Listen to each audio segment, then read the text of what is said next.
Hello, Somanauts, and welcome to Planet Somatic. We have arrived here on our Planet Somatic.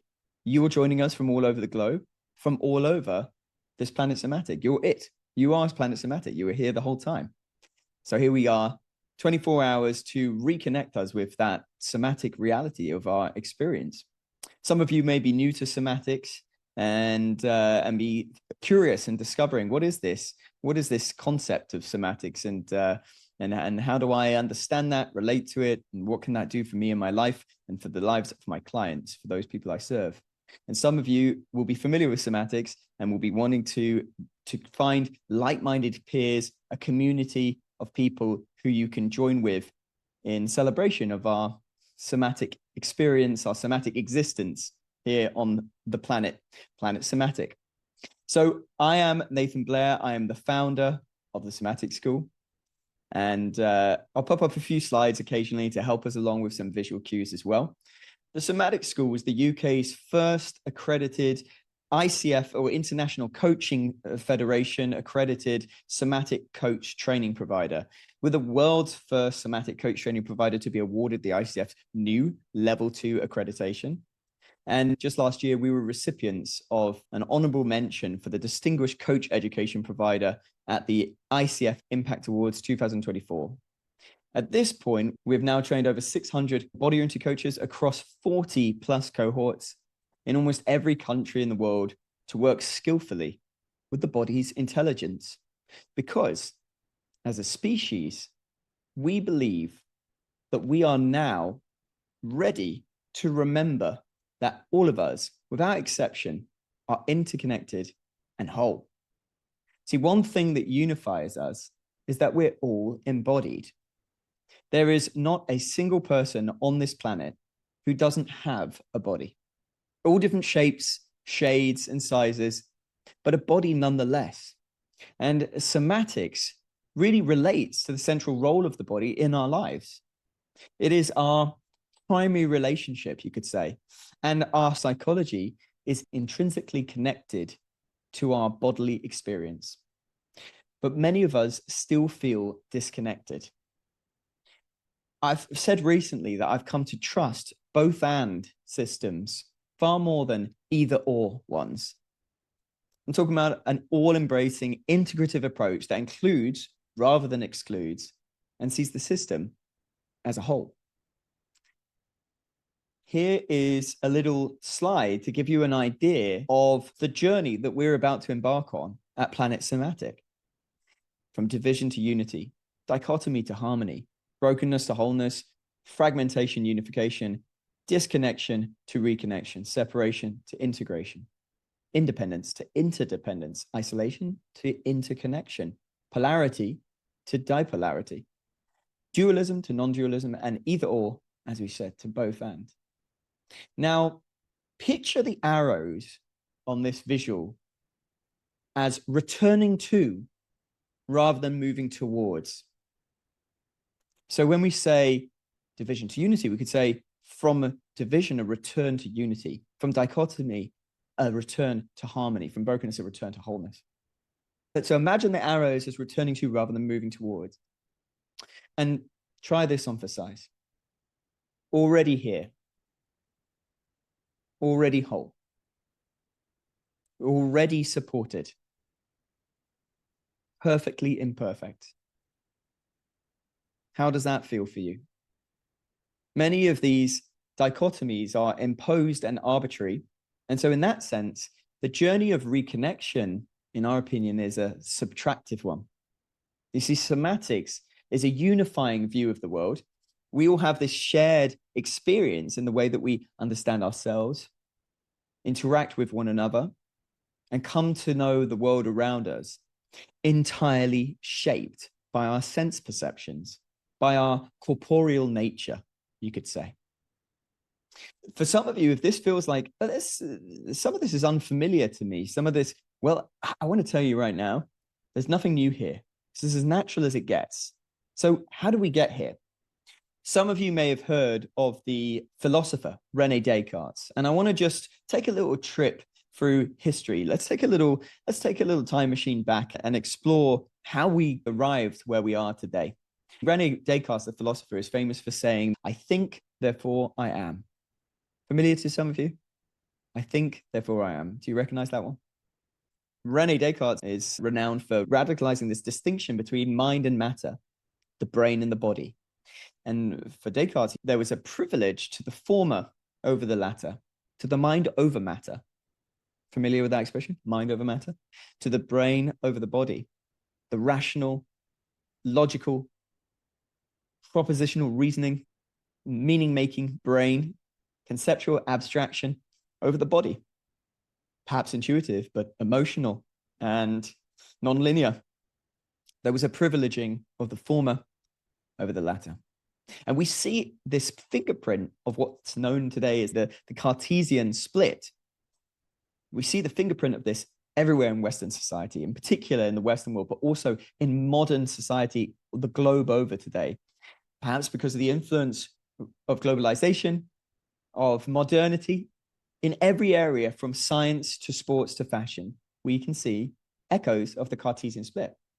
But you know, this mind-body split persists today as a sort of a cultural myth. It's like a ghost story that we keep telling ourselves, even though we know better. It still haunts medicine, education, daily life. Let me ask you something. Where do you think the mind is? Where do you think the mind is? I would invite you to share in the chat your responses to this. And of course, Alex is here to gather your responses. So feel free to go ahead and share that in the chat now. With that, I would imagine that the vast majority of you probably imagine the mind to have something to do with the brain. So first of all, here's what a lot of people imagine when they think about themselves. We have a head and we have a body. We have our head, which is where the brain exists, the skull-bound CEO of our lives, conducting, controlling, directing the show, okay? The brain disconnected somehow from the body, even though the brain is an organ within the body.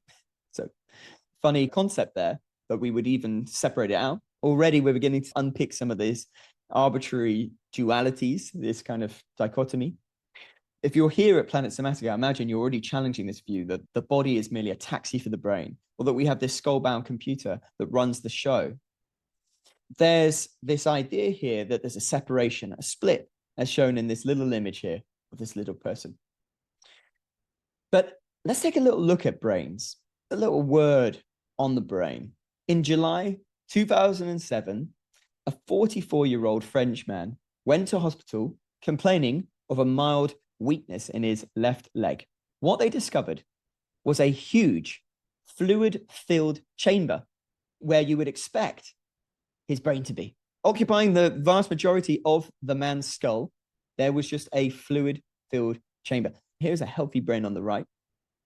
What we would imagine when we do a scan of the brain, this is what we would imagine. But here, there was just this thin sheet of actual brain tissue around, as you can see. This is known, this was a case of hydrocephalus. It's literally water on the brain. And the doctor told reporters that the brain was virtually absent. Virtually absent.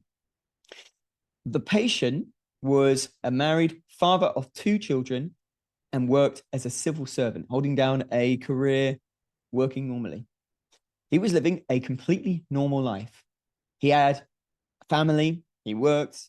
His IQ was tested at the time of his original complaint about the discomfort in his leg. And his IQ came around 84, which is only slightly below the normal range or average. Okay? To be classified as having a mental disorder, technically speaking, the IQ needs to be 70 or less. So, in other words, this was a fully functioning human being where 90% of his actual brain tissue is missing. All right? So it kind of challenges the notion that our intelligence resides exclusively in our brains. Another example of this is actually that single-celled organisms, like amoebas, they move towards nutrients And that demonstrates some basic sense making. And they don't have any brains whatsoever. There's no brain to speak of. But there is some basic sense making there, some intelligence to move toward nutrients that would imply that intelligence is not a brain-bound experience. You could think of the brain as a Wi-Fi router. So in a way, it coordinates traffic, but intelligence itself is the whole network, the body, the world, not the box itself, not the router itself. Thomas Fuchs speaks to this notion, and this is something that we're going to expand on now. If you're ready, I'd love to invite us to geek out a little bit on all things somatic, just for a moment, whereas we start to bridge the Cartesian split. We're going to begin to undo the split. Let's see. So the latest and most cutting edge current understanding of cognitive sciences these days is what's known as 4E cognition. This is the idea that the mind is not just what happens in the head, it's what happens when the brain, the body, the world, and action meet in a single dance. So there's the 4Es here. Cognition is embodied. Cognition depends on bodily structures and capacities. It's embedded. That's number 2, embedded.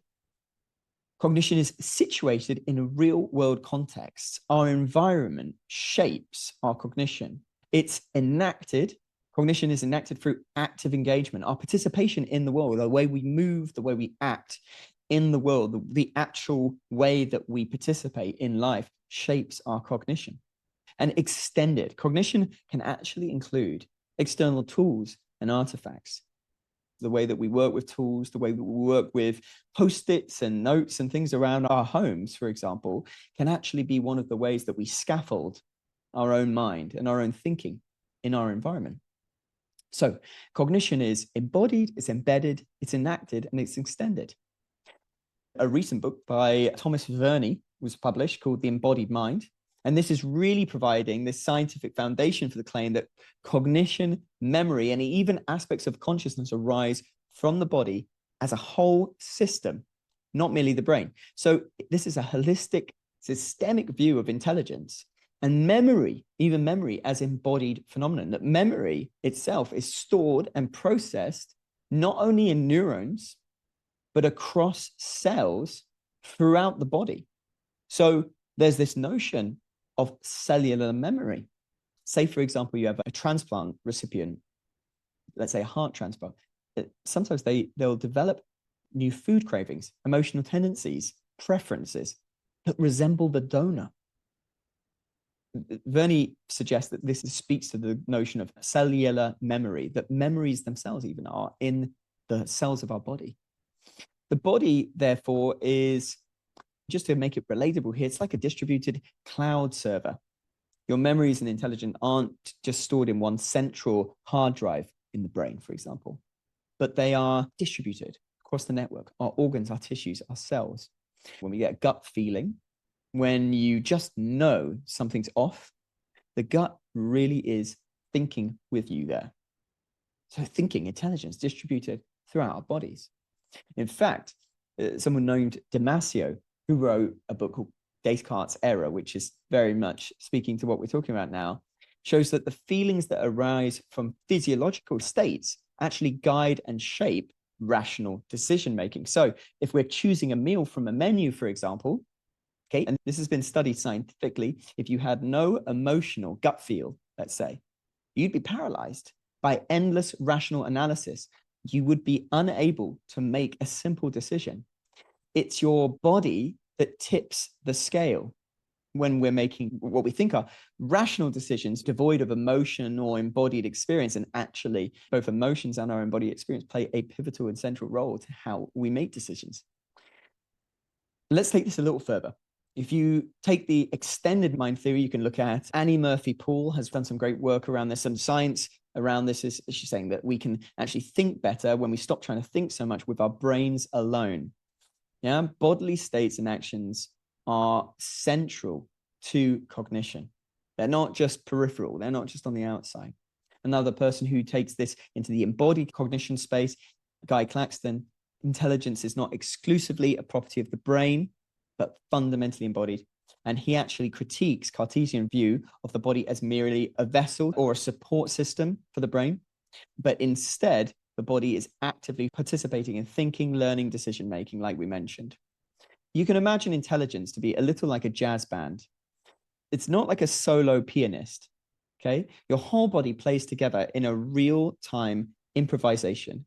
It's not just a conductor in our skull. Equally, Guy Claxon also talks about the notion of the tortoise mind, this patient, receptive, and bodily way of thinking. And it's often the source of our most profound insights. It's the idea that we have the best ideas when we're often in the shower or during meditation or out on a walk.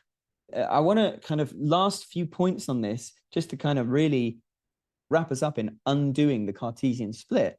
Mark Johnson, who also worked with George Lakoff on understanding the metaphors we live by, they look at the idea that we reveal our embodied mind every day in day-to-day conversations. When we say things like rising above it or falling into depression, it's not just poetic language. Our whole reasoning system runs on bodily metaphors. For example, moving towards a solution, or she's carrying a heavy load, or we're very close, or they've drifted apart. She gave me a warm welcome. Okay, to give you an example of these embodied metaphors that we take for granted. And you can see examples of this in every language, by the way. On the training that we do here at the Somatic School, we've had participants share their own embodied metaphors that they hear from their own languages. Here are some more from English, some of the more explicit ones, like more explicitly embodied. I've got my back against the wall, or she's standing on her own 2 feet now, right? And we take these for granted. You've seen me doing this a lot, right? I'm gesturing, okay? Final point here, gestures are not merely ornaments of speech. Susan Golden Meadow has done a lot of research into this, and the science suggests that our hands reveal thoughts we may not know we have. They may help us to actually shape thoughts we will come to have. So they let us know about thoughts that we've not yet had and help us shape the thinking before thought has actually fully formed. In a sense, our hands are, to use a kind of technological analogy, and our hands are like an external hard drive for our mind. Or you could say like a second chalkboard for the mind, letting us kind of sketch in space what the brain hasn't yet put into words. And this is what the science suggests. When you wave your hands around, explaining an idea, that's not just noise. That's part of your thinking. So hopefully by this point now, we're all on the same page in understanding that there is a unification of body and mind. That's one way to think about it. In fact, we like to use the term here at the Somatic School of body-mind. Rather than these separate parts, think about it just like this, that the body-mind is a unified whole. And that's important for us here today, because that's what we're going to be looking at. What does it mean to bring body awareness into our coaching conversations in that leveling way, where we can come back to this core inherently human dimension of our experience? At this summit, you'll be learning some of the skills that we train at the Somatic School to do exactly that. So join Rachel, Sam, and Malay for the body-oriented coaching Skillshare sessions. And that's where you're going to learn some of the ways that we can actually work with this within a coaching session. Now you'll see there's a second person here, and that's because that's where we're moving next. See, it's not only about the body-mind as an integrated whole, but see, at the Somatic School, we're in the business of bridging. And one of the things that we also are feeling the disconnect between is one another. Today in the world, we experience ourselves as separate selves, really, right? There's this famous quote, no man is an island or woman or other. In modern life, where it's primarily individualistic values in many parts of the world, particularly in the Western world. And so we have this sense of separation from one another. But what we're here to show you, and what somatics reveals to us, is that we are not nearly as separate as we appear. That's where we're going next here. We're going to be looking at this notion of limbic relating. This is the idea that our nervous systems are not self-contained. The authors of the Book of General Theory of Love literally say that our nervous systems are not self-contained, but demonstrably attuned to those close to us. In other words, our nervous systems are intertwined. When we are in relationship with each other. We can't wholly separate our experience from one another. In other words, it's not just me having my own experience over here and you having an experience over there. We are shaping one another's experience constantly, all the time. The neuroscience research is clear that when we interact with each other, your nervous system affects my nervous system and vice versa. Our organisms are interacting and influencing one another constantly to the degree to which we are hardly separated at all. This is classic in mammals, and we as humans are mammals. Let's dive into this notion of limbic relating. There are three parts to this: resonance, regulation, and revision. We'll take these one by one. So the first is resonance. When it comes to the notion of resonance, one thing that can help us a lot here is the idea of resonance circuitry, which comes from the science of interpersonal neurobiology. The brain is wired for connection. Okay, there are certain neural circuits that allow us to resonate with the internal states of others. And this system includes mirror neurons, the insula, and part of the limbic system, which together support empathy, attunement, and nonverbal communication. When we sense another's experience in our own body, it's not just an intuition, it's a neurobiological attunement in action. So resonance circuitry, as Daniel Siegel coined the term, is the foundation for felt connection, co-regulation, and relational synchrony. And that is especially relevant in our coaching work. That leads us on to the next, which is regulation. Now, here's an interesting point about regulation. Many of you will have heard of the term regulation. Perhaps you're familiar with the notion of self-regulation. The nervous system, I think that we are now in the decade of the nervous system. We were kind of in the decade of mindfulness, then neuroscience, and now the nervous system, I think, is where we're at, it seems. And when it comes to nervous system regulation, many are interested in this. Now, here's an interesting point about how mammalian we really are. We learn to self-regulate. We learn to self-regulate through our experiences of effective co-regulation in early life and also as adults. What is co-regulation? Co-regulation is the notion that when I am with another, their nervous system has the capacity to support the regulation, the restoration of balance, of sync, of healthy, optimal functioning in my organism by being in the presence of a regulated other. And that together we can support co-regulation in one another. This is huge. Actually, one of the strongest determining factors of successful therapeutic outcomes these days has a lot to do with the relational dimension. And we're going to be looking at this in the regulation station later in the summit. So do join us for that, because there we're going to be going to that in more detail. How do we effectively co-regulate? Let's explore that in the summit together at the regulation station. For now, let's look at the third part of limbic relating, the third R, which is revision. This is the idea that our presence as a practitioner has the power to not just regulate, but actually restructure the limbic system of clients through your relationship with them. This occurs because of limbic revision. Now, an example of this is Alan Shaw, who's a fantastic interpersonal neurobiologist, does a lot of research particularly in therapy and right brain therapy, as he describes it, but really has to do with how important this notion of limbic revision really is and the way that brains interact, not nearly as separate as we appear. So again, we have the unification of body and mind, and now we have the unification of self and other. Okay? We're looking at unity at all these different levels. This is what somatics offers us. If you want to see this in action, attend the live body-oriented coaching demo sessions to see this in action here in the summit today. You're going to be seeing how this relational synchrony, co-regulation, and limbic resonance all play out within a coaching session. Attend one of those demo sessions and see for yourselves the power of presence. Here at the Somatic School, we say our presence is more important than our intervention for the reasons of how profoundly powerful the relational dimension of our sessions is on the effectiveness and the outcome of those sessions.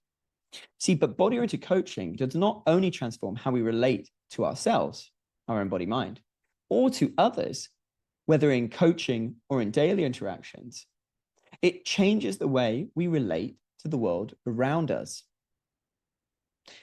I want to show you this here because this is a very sweet and beautiful demonstration of this idea. You can see for yourselves what I mean. Now, these videos come from Nellie London, who you can find on Instagram. There's her handle there. And Nellie takes body positivity to a whole nother level. See, not only is Nellie a champion of body positivity, but she's taking this connection and relationship with our body and extending it out to our connection and relationship with the wider world around us, which, as you'll see from these videos, is quite natural to do.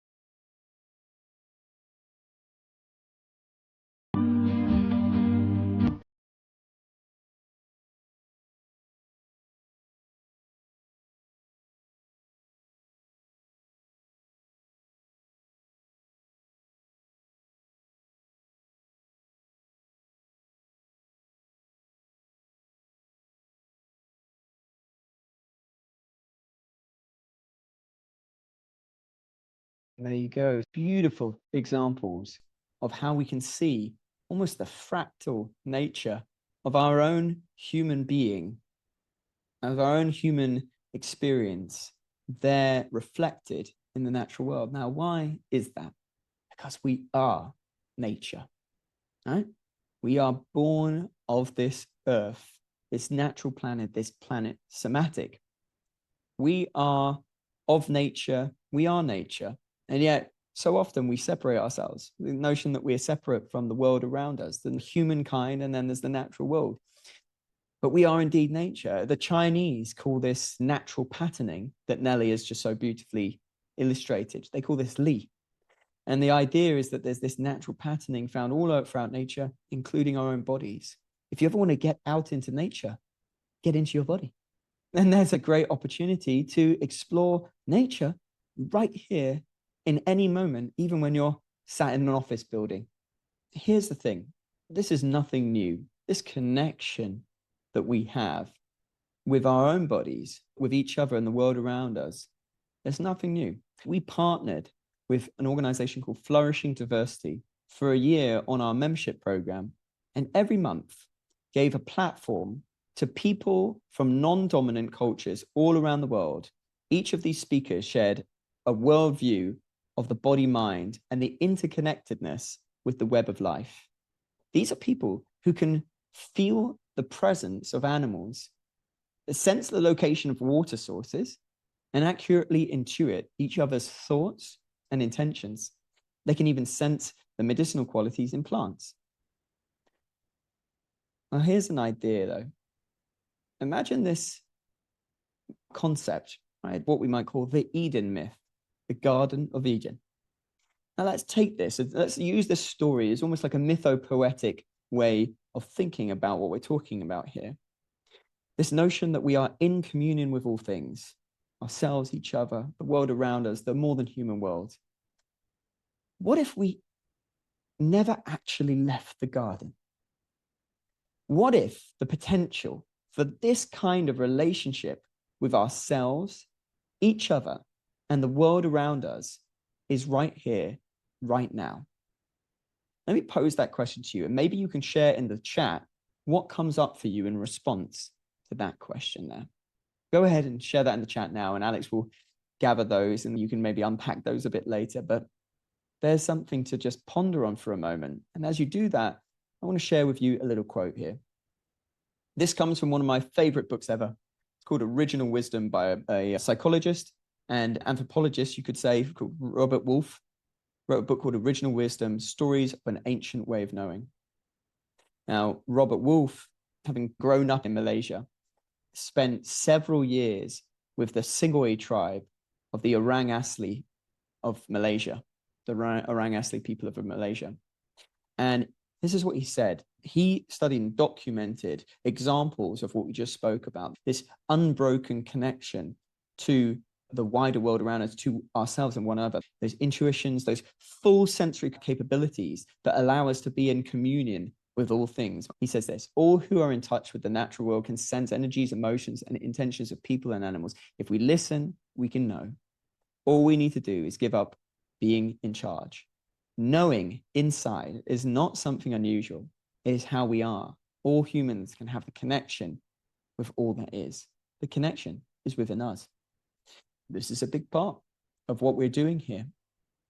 This is a big part of how we understand the unification, or the unity of body and mind, the unity of self and other, and the unity of humankind and the wider world.